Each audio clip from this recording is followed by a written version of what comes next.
사사기 14장 5절에서 9절까지 말씀 우리 한 절씩 우리 교독을 하고 마지막 절은 같이 합독 한번 해보도록 하겠습니다.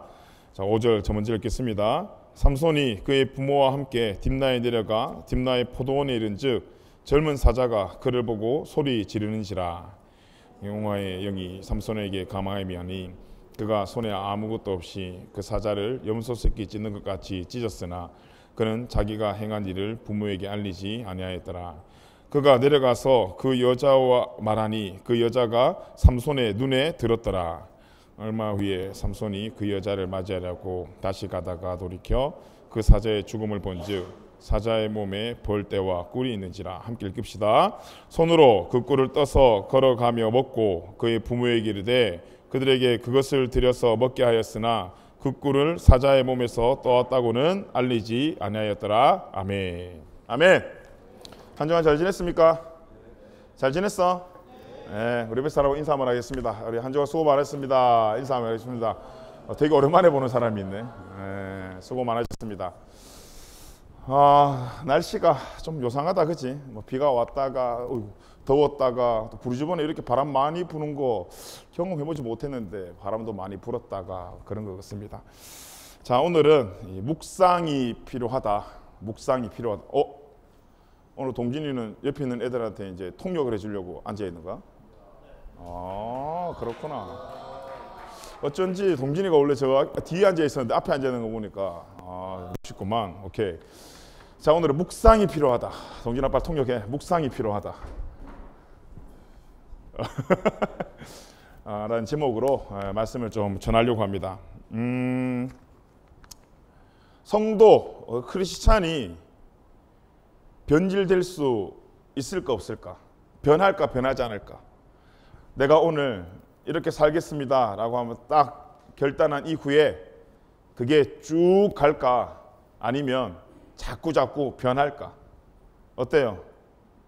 우리가 뭐 꼭 성도의 삶뿐만이 아니고 학생으로 살아갈 때도 뭐 직장인으로 살아갈 때도 우리가 매일매일 매주 딱 결단하는 게 있어요. 나 이렇게 살아야지. 나 이번 한 주에는 이렇게 해야지. 그런 이 결단들이 있습니다. 근데 그 결단대로 살아가면 진짜 너무 좋은데 결단대로 살아가지 못하는 경우가 굉장히 많아요. 그뿐만이 아니라 앞서 이야기한 것처럼 우리가 크리스찬으로 뭐 세례도 받고 찬양팀도 하고 임원도 하고 뭐 나처럼 이렇게 사역도 하는 사람들이 우리가 교회는 다니고 있지만 그렇게 교회를 다닌다고 해서 그 사람이 쭉 경건하게 살아가느냐? 그렇지 않다라는 것이. 변질이 있다라는 거예요. 그 사람도 계속 변해 나간다는 거예요. 그런데 그 변해 나가는 과정 속에 재료가 되는 게 뭐냐 하면 유혹이야. 그지? 유혹이 굉장히 우리가 변해나가는 과정 속에 정말 아무 예고 없이 툭 들어와서 우리의 결심들을 바꿔요. 저도 한 주간 있으면서 이번 주일에는 내가 5일 이상 운동을 가야지. 막 다이어트를 해야지. 절대 6시 이후에 안 먹어야지 했는데 6시 이전에는 맛있는 게 없어, 집에. 근데 꼭 6시가 되고 그 7시가 되면 집에 맛있는 게 나타나. 막 집에 들어오면서 와이프가 뭐 이상한 걸 사오질 않나, 고기를 사오질 않나, 뭐 내일 먹어 하는데 가만 생각해보니까 난 내일 먹을 시간이 없어. 그럼 내가 오늘 이걸 먹어야 돼. 그 이번 한 주에도 얼마나 밤에 이 제사를 많이 들었는지 몰라요.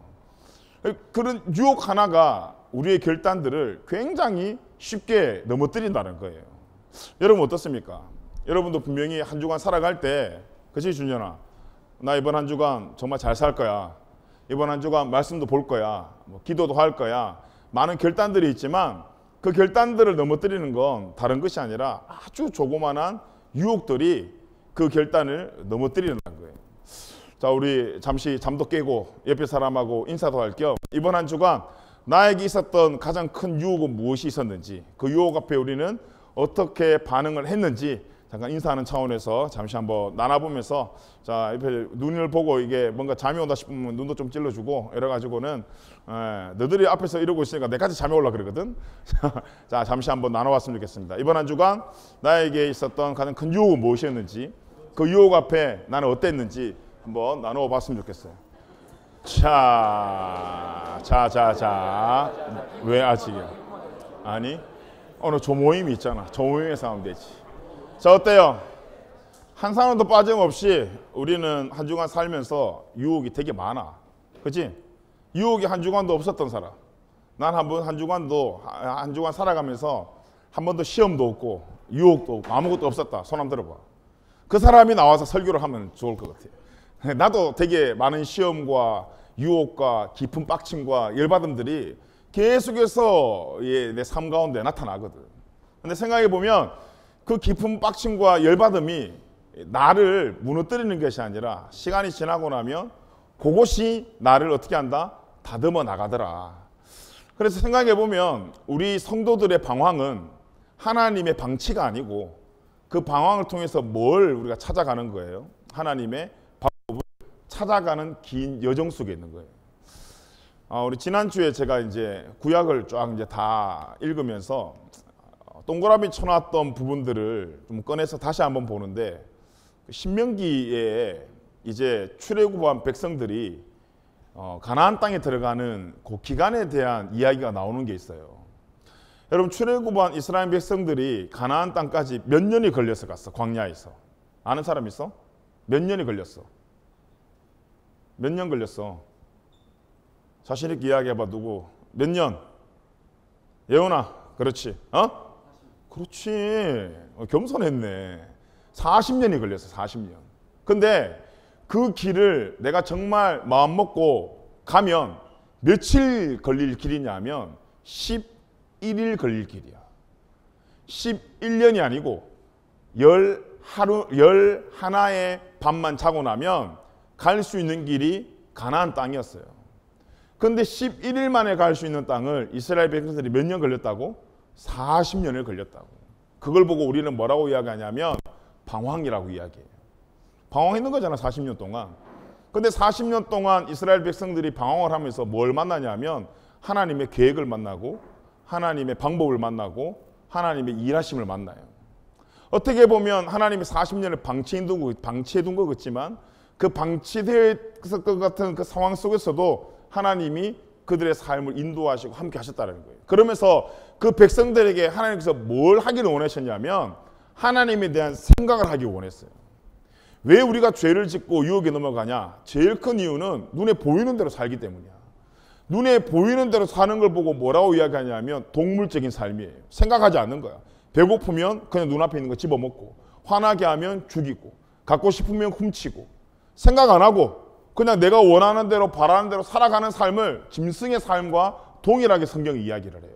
그런데 하나님께서 그 모든 시간 가운데에 방황 속에 뭘 하게 하셨냐면 하나님의 백성들에게 생각을 하게 했다 이 말이에요. 오늘 우리가 본 이 삼손, 우리 지난주에 잠깐 이야기 나눴어요. 삼손이 나오자마자 첫 번째 한 이야기가 뭐야? 여자에 대한 이야기를 했어요. 내 눈에 저 여자가 보입니다.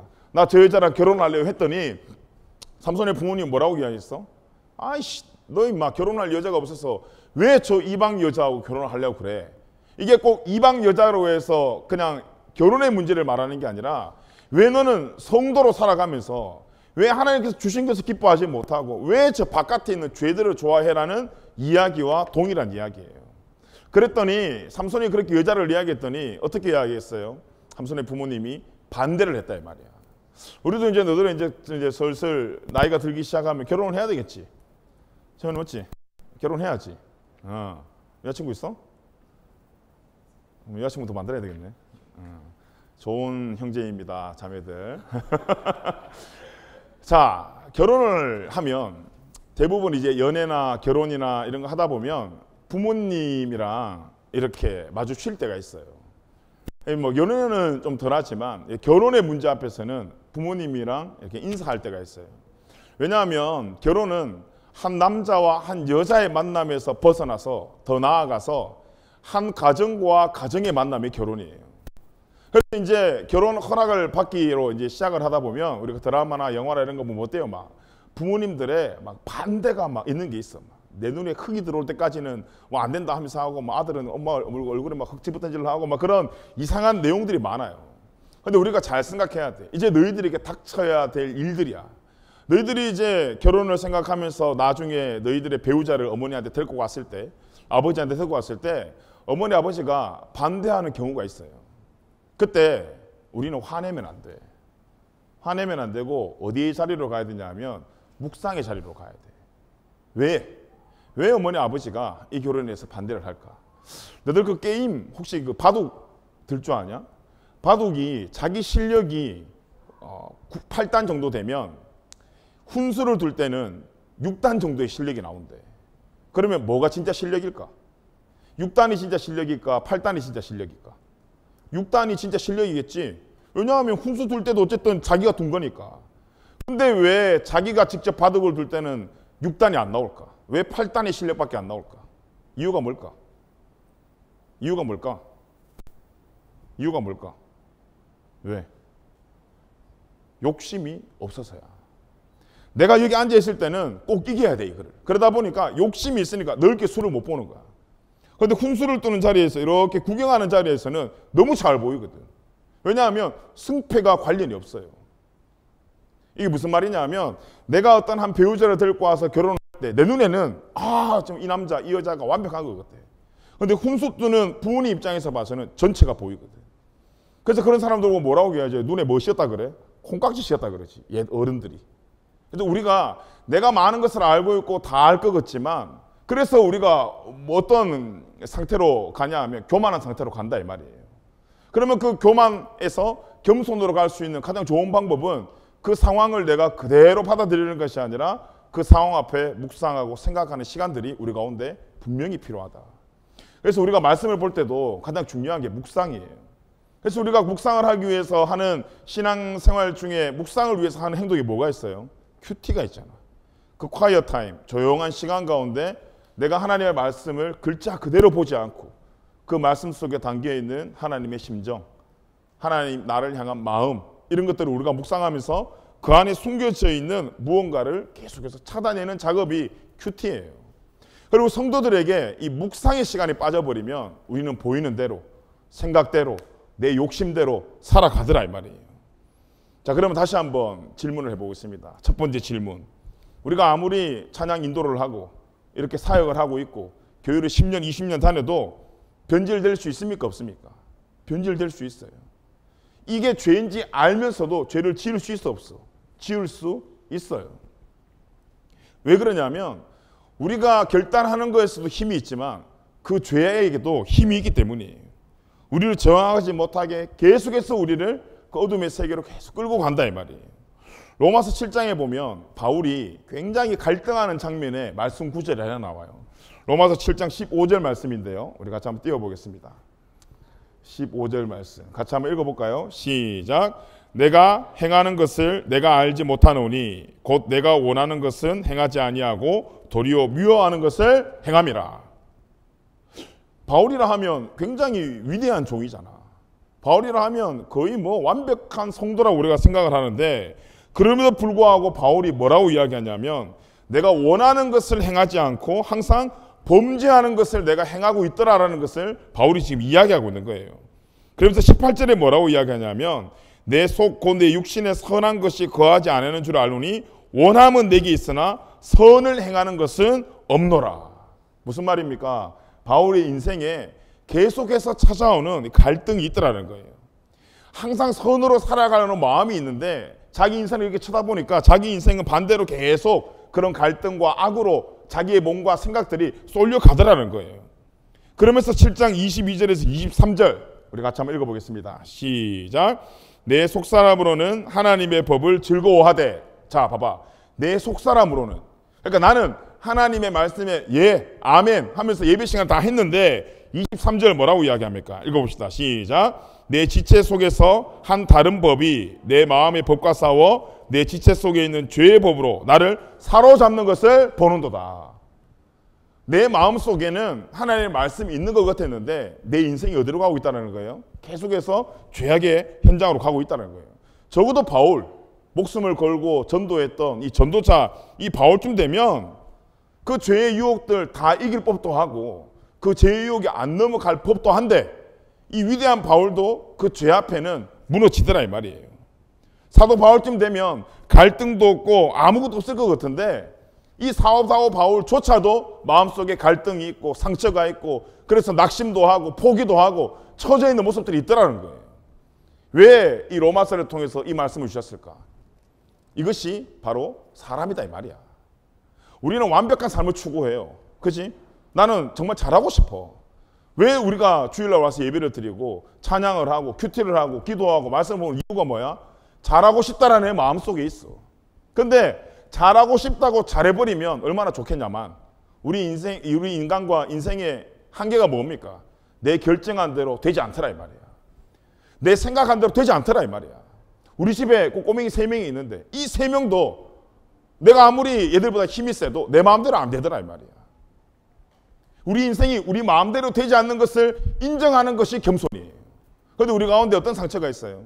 안 되진 것을 될 것이라 생각하며 낙심하고 그 가운데 넘어지더라 이 말이에요.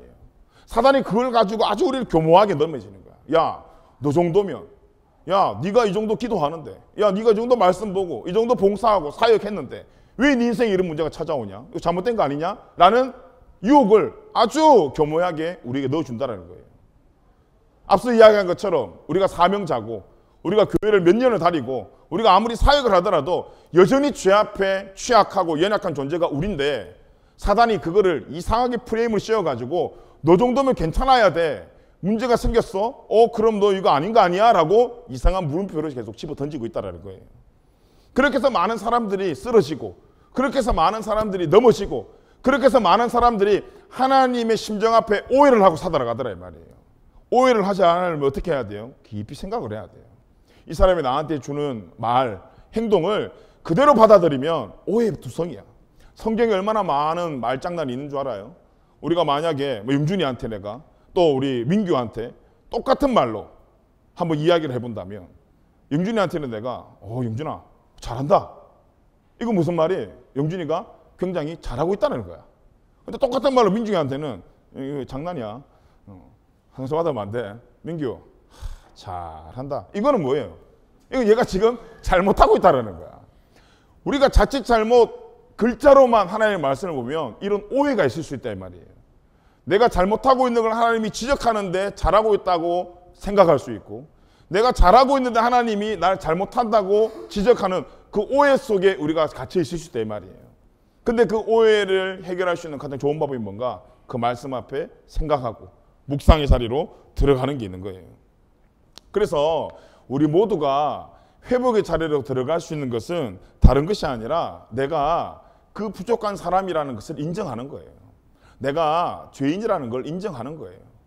어느 종교, 어느 단체에 가서 그 사람 이렇게 시간 들여서 온 사람한테 야, 너 죄인이야. 새로운 새 친구들한테 야, 너 죄인이야. 누가 이렇게 이야기하면 기분 좋아. 근데 교회는 사람을 기분 좋게 하는 곳이 아니고 예배는 사람을 기분 좋게 하는 것이 아니고 복음은 사람을 기분 좋게 하는 것이 아니고 그것을 통해 하나님의 기쁨을 은혜를 누리는 공동체가 교회예요.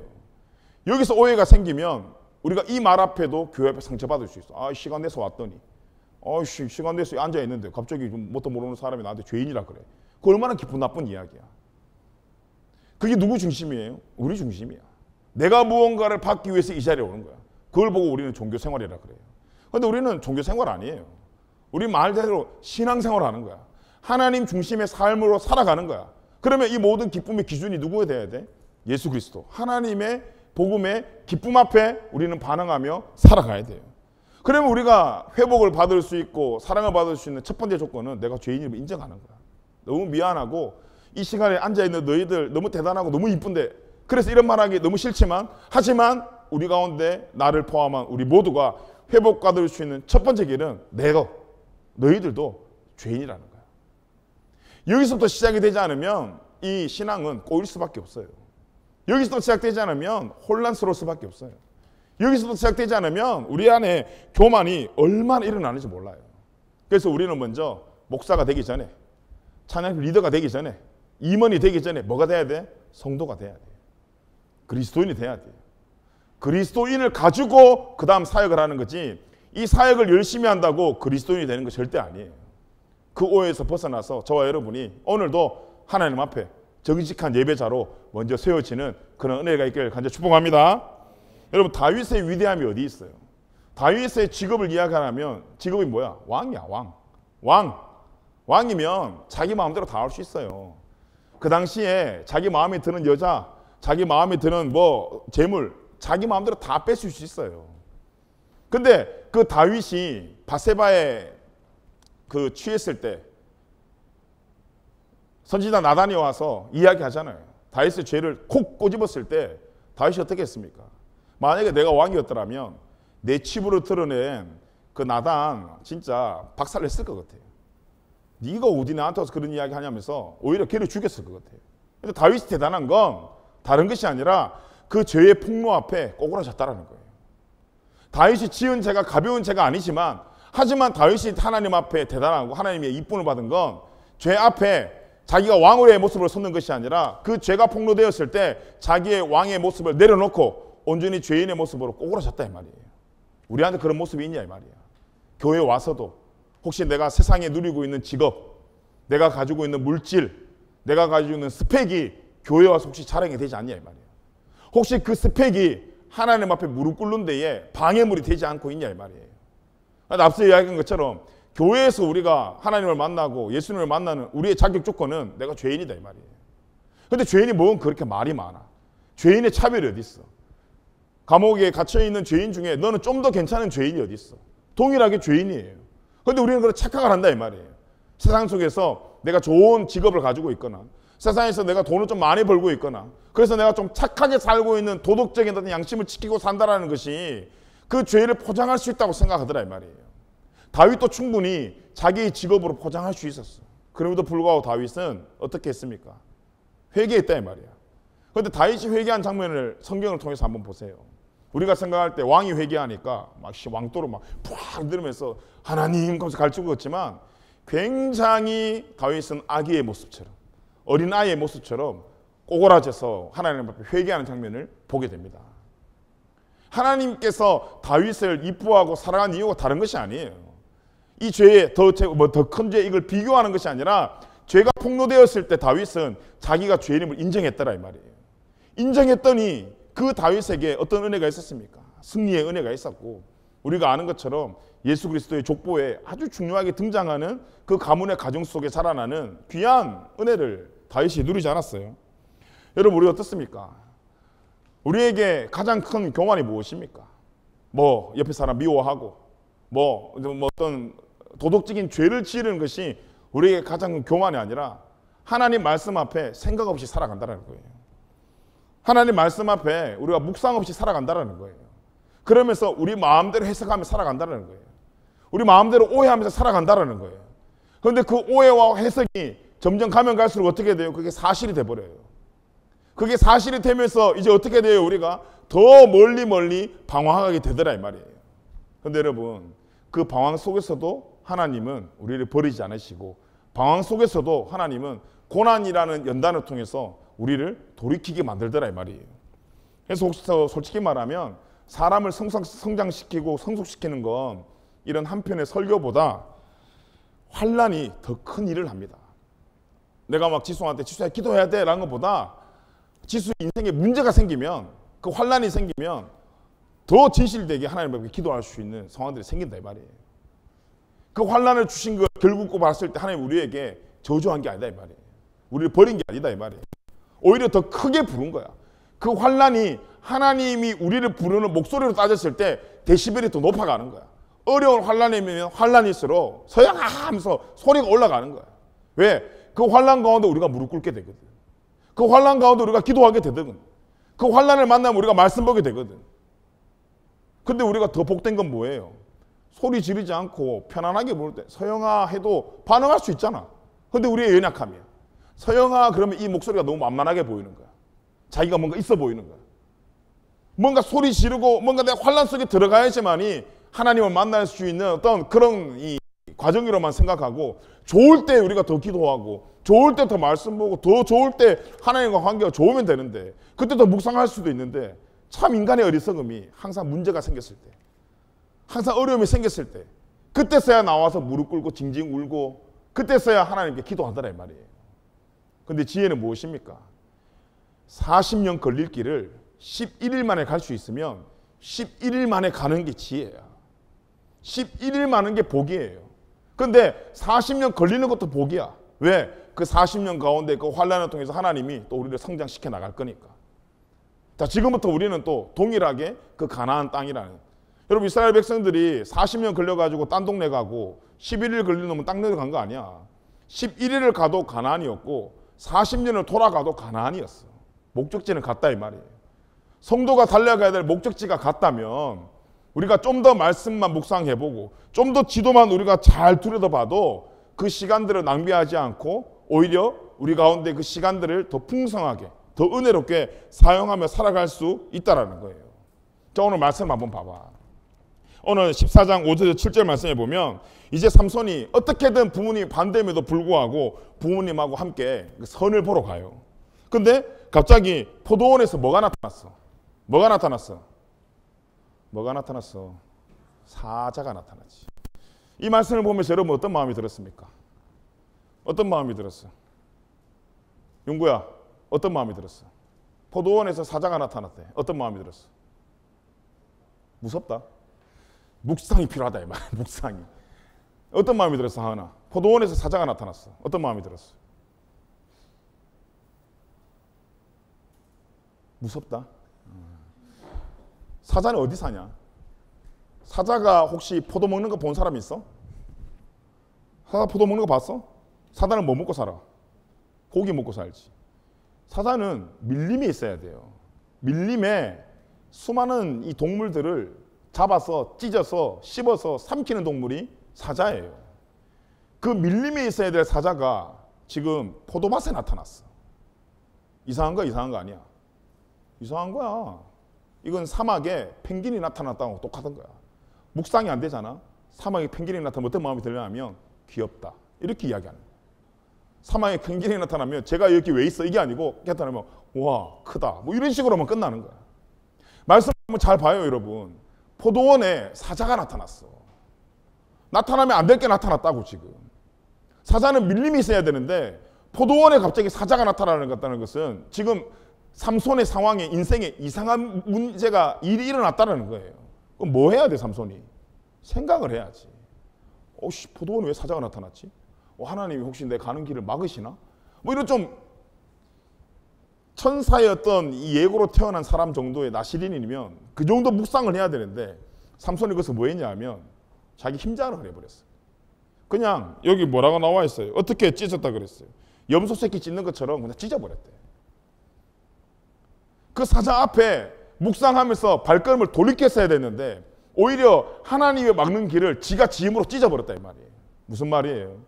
우리 인생에 나타나는 많은 문제들을 내가 묵상하지 않으면 하나님이 막는 길도 내가 찢고 지나간다 이 말이에요. 그런 연약한 삶이 우리의 삶이다 이 말이에요.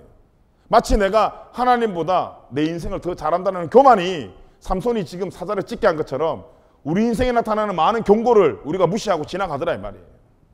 뭐가 없었어? 묵상이 없었어. 뭐가 없었어? 하나님에 대한 생각이 없었어.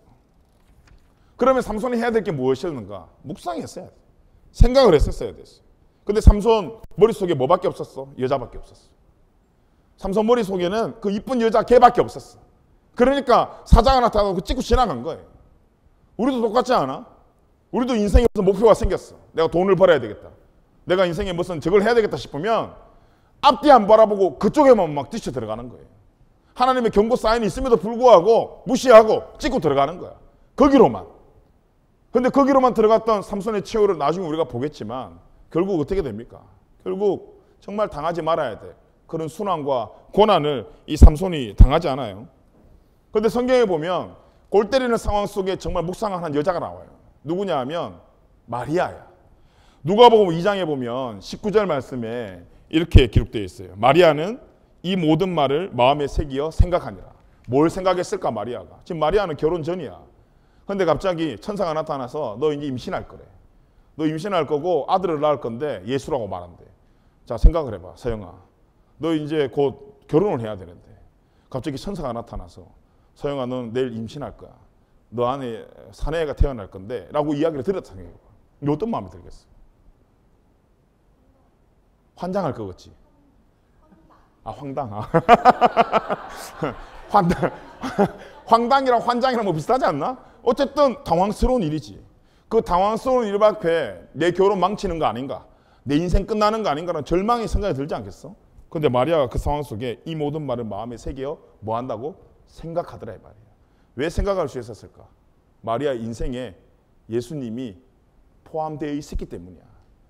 나 혼자였으면 생각 안 하지. 아이씨 큰일 났다 싶겠지. 근데 자기 인생을 인도하시고 책임져 주시는 예수님이 있다는 확신이 마리아한테 있었기 때문에 그 상황 속에서도 마리아는 뭐 할 수 있는 은혜의 시간들, 뭐 할 수 있는 결단이 있었어요? 생각할 수 있는 결단이 있었어요. 자, 우리 청년들 생각해야 돼.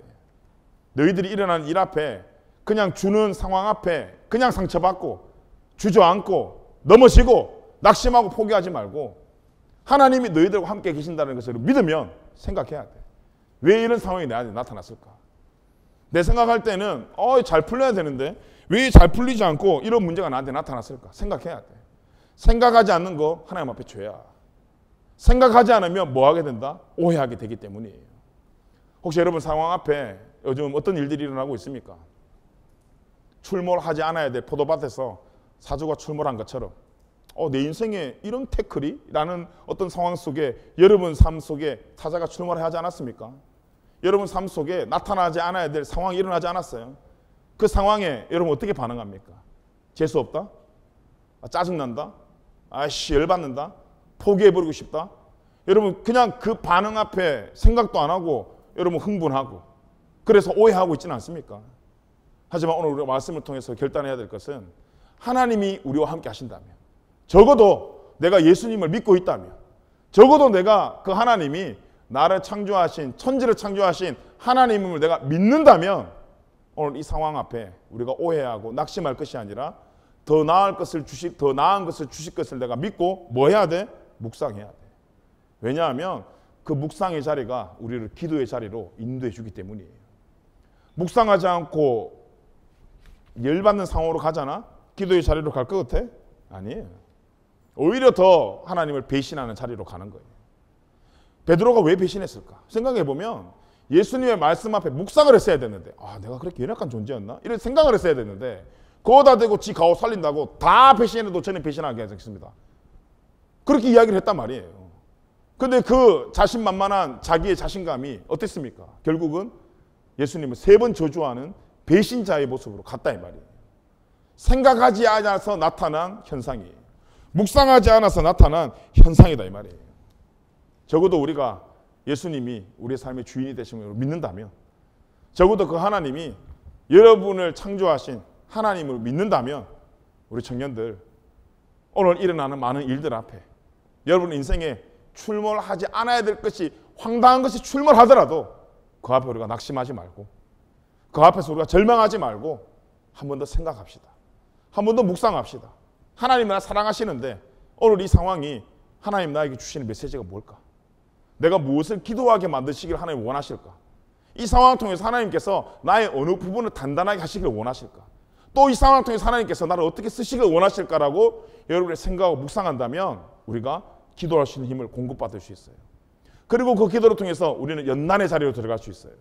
그리고 그 연단을 통해서 우리는 뭐 할 수 있습니까? 성장할 수 있어요. 그렇다면 성장하지 못하는 가장 큰 이유가 뭡니까? 상황 앞에 묵상하지 않고 낙심하기 때문이에요. 적어도 오늘 우리 삶 가운데 사자가 나타났을 때 우리가 낙심하고 깜짝 놀래고 넘어지지 말고 한 번 더 기도하며 말씀을 묵상하고 하나님 날 사랑하신다. 이 사실을 우리가 잊지 않고 예수님 우리를 얼마나 사랑하셨으면 십자가에 못 박혀 돌아가시기까지 우리를 사랑하셨는데 그 사랑이 이 자그마한 일들로 깨어질 사랑입니까? 그 생명 바쳐 우리를 사랑하신 십자가의 사랑이 우리 삶에 들어온 그 작은 오해로 여러분 깨어질 일이에요? 아니에요. 절대 그럴 수가 없어요. 뭐 하고 있는 거예요? 내가 지금 오해하고 있는 거예요. 그 오해에서 나올 수 있는 가장 좋은 방법은 다시 말씀을 묵상하는 거야. 다시 묵상하는 거야. 묵상이 무슨 말이에요? 묵힌다 이 말이에요. 숙성시킨다 이 말이에요. 너도 음식 먹을 때 생이 맛있냐 숙성이 맛있냐? 숙성이 맛있지. 왜? 그 숙성을 왜? 아니요. 그 숙성을 하면서 그 안에 있는 맛들이 쫙 올라오잖아. 고기도 봐봐. 바로 구우는 거 별로 맛없어. 다 이렇게 숙성을 해야 되고 회도 숙성을 해야 되고 김치도 숙성을 해야 되고 모든 것들이 숙성하면서 그 안에 있는 영양분이 쫙 올라오고 적어도 우리가 예수를 믿는 성도라면 숙성하는 그 묵상의 단계에 들어가야 돼요. 적어도 우리가 이제 청년이라면 보이는 대로 들리는 대로 그냥 그렇게 막 살아가는 것이 아니라, 생각 없이 살아가는 것이 아니라 묵상해야 돼. 생각해야 돼.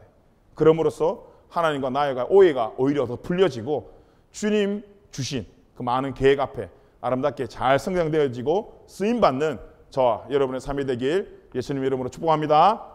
아멘. 같이 일어나서 한번 찬양하고 같이 기도하겠습니다. 우리 은혜 아니면 우리 같이 한번 찬양하고 기도하겠습니다.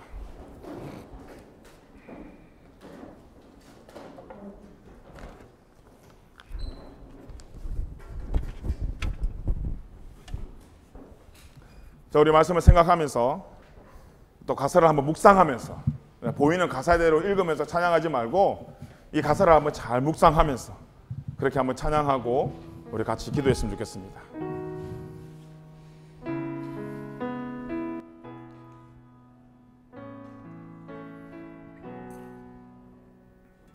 은혜 아니면 살아갈 수 없네. 은혜 아니면 살아갈 수가 없네. 호흡마저도 다 주의 것이니 세상 평안과 위로 내게 없어도 예수 오직 예수뿐이네.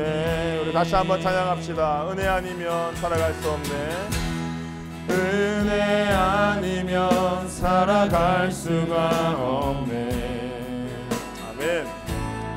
호흡마저도 다 주의 것이니 세상 평안과 위로 내게 없어도 예수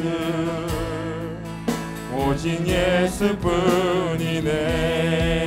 크신 계획 다 볼 수 없고 크신 계획 다 볼 수도 없고 작은 고난에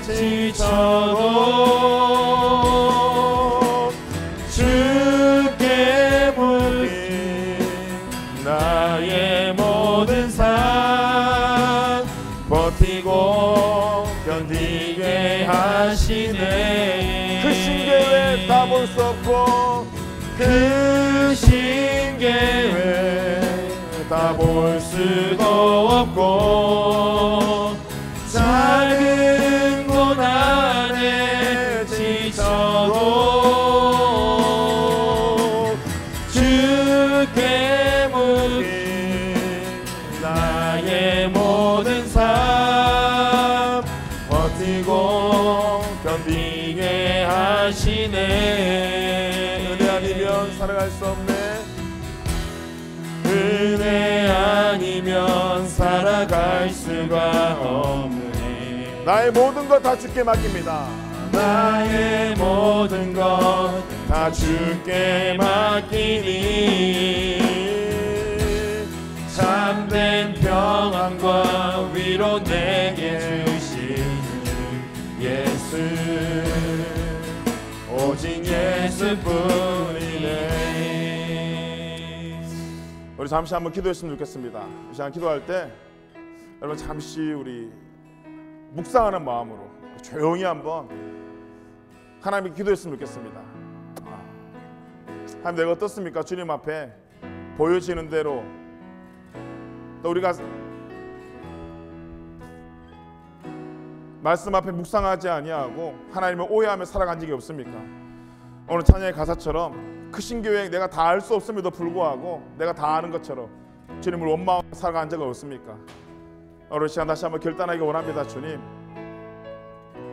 정말 내가 하나님이 나를 창조하시고 천지를 창조하신 하나님을 우리가 믿고 주님 앞에 오해하는 인생이 아니라 말씀을 더욱더 묵상하며 그 말씀 가운데 또 내 인생에 불쑥 찾아온 그 사자 앞에 하나님의 사랑을 느끼며 은혜로 살아갈 수 있는 저희들의 삶이 될 수 있도록 주님 우리의 발걸음을 인도하여 주시옵소서. 그래서 우리가 정말 썬데이 크리스찬 말로만 교회를 다니는 사람으로 살아가는 것이 아니라 어떤 상황 속에서도 특별히 우리 고난 속에서도 성도인 것을 세상 속에 증명하며 살아가는 저희들의 삶이 될 수 있도록 주님 우리의 발걸음을 인도하여 주시옵소서. 이 시간 한번 우리 간절히 하나님께 우리 주여 한번 외치며 간절히 기도하며 나가겠습니다. 주여 주님 있습니다. 아버지 하나님 그대로 다해 주시옵소서. 하나님 우리가 정말 하나님의 말씀을 묵상하며 살아가는 저희들 되기 원합니다. 생각대로가 아니라 하나님 그 말씀 앞에 우리가 반응하며 또 그 말씀을 더욱더 우리가 의지하고 그래서 하나님 말씀 앞에 오해하는 인생이 아니라 그 말씀을 더욱더 우리의 삶으로 받아들이고 은혜로 받아들이고 그래서 주와 함께 동행하며 살아가는 저희들 될 수 있도록 하나님 함께하여 주시옵소서. 아버지 하나님 수많은 어려움들과 고난과 하나님 낙심의 시간들이 있지만 그 시간을 통해 우리가 포기하는 것이 아니라 하나님 그 시간을 통해 하나님의 은혜를 우리가 기억하고 하나님 더욱더 주님을 쓰임받는 생애로 하나님 나갈 수 있는 저희들 될 수 있도록 주님 인도하여 주옵시고 우리 청년의 세대에 하나님 더욱더 말씀을 묵상하고 숨겨져 있는 하나님의 보안을 발견하며 나아갈 수 있는 제도 될 수 있도록 성령이 함께하여 주시옵소서. 특별히 아버지 하나님 이 시간 자기 인생에 불쑥 찾아온 사자 때문에 당황한 인생들이 있습니까? 깜짝 놀란 인생이 있습니까? 연약한 인생들이 있습니까? 하나님 그들 가운데 찾아가서 위로하시고 은혜를 다하시고 힘을 다하셔서 돌이켜 하나님이 기뻐하시는 삶을 살아가는 그들 될 수 있도록 주님 인도하여 주시옵소서. 아버지 하나님 함께하여 주시옵소서. 은혜를 다하여 주시옵소서. 하나님 그렇게 주님을 살아가는 삶이 될 수 있도록 하나님 감사합니다. 하나님 정말 우리가 예배를 통해서 이 시간을 보내는 것이 아니라 하나님과의 관계가 더욱더 풍성해질 수 있는 우리 청년들의 예배가 되기 원합니다. 하나님 함께하여 주시옵소서. 특별히 아버지 하나님 우리의 많은 인생 가운데 불쑥 찾아온 사자가 있습니까? 어려움이 있습니까? 하나님의 사인이 있습니까? 교만한 마음으로 그것을 찢고 통과하는 인생이 아니라 다시 한번 말씀 앞에 우리가 묵상하고 돌이켜 기도하며 하나님의 은혜를 구하며 살아가는 우리 모든 청년들의 인생이 될 수 있도록 주님 인도하여 주시옵소서. 세상에 우리가 다른 것을 쫓아가는 인생이 아니라 그리스도를 쫓아가는 인생이 될 수 있도록 주님 인도하시고 그 그리스도가 나를 가장 잘 알고 그 예수 그리스도가 나의 구주 되심을 고백하며 삶으로 증명하며 살아가는 우리 모든 청년들의 생애가 될 수 있도록 하나님 축복하시고 인도하여 주시옵소서. 감사드리며 예수님의 이름으로 기도드리옵나이다. 아멘. 지금 우리 주 예수 그리스도의 은혜와 하나님의 사랑과 성령님의 감화 감동 성령 충만하심이 오늘도 하나님이 나의 주인됨을 고백하며 주의 말씀 앞에 묵상하며 살아가기를 결단하는 우리 모든 청년들의 삶과 이들의 가정과 직장과 학교와 하나님의 몸된 교회 위에 지금부터 영원히 함께 있을지어다. 아멘.